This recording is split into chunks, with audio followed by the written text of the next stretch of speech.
Zdaj bi vam pa rada pokazala, kako jaz v bistvu delam oporo za paradižnik iz najlonske vrvice. Včasih sem uporabljala kole, pa se je izkazalo za zelo drag šport, sploh za tako veliko količino, tako da sem prešla na vrvice. V rastlinjakih je to zelo praktično, lahko pa seveda tudi v zoni naredite neko oporo z oporno žico, na katero obesite vrvice gor.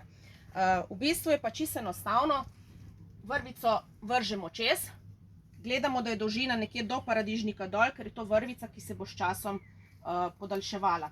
Tako da je v bistvu takole, ta krajši del gre, tukaj primete s prsti, gre od spredaj,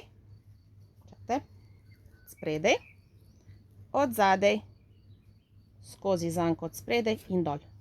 In zdaj je ta vrvica premična, kar pomeni, da se bo paradižnik, ko mi vrvico popustimo, polegal skupaj z vrvico. Paradižnik pa privezujem tako, da ga v bistvu samo ovijem okoli vrvice, vrvico mičkano pustimo na rahlo in paradižnik nežno ovijemo okrog. To je to. Vrvico po potrebi zategnemo, da se paradižnik poravna in to je to.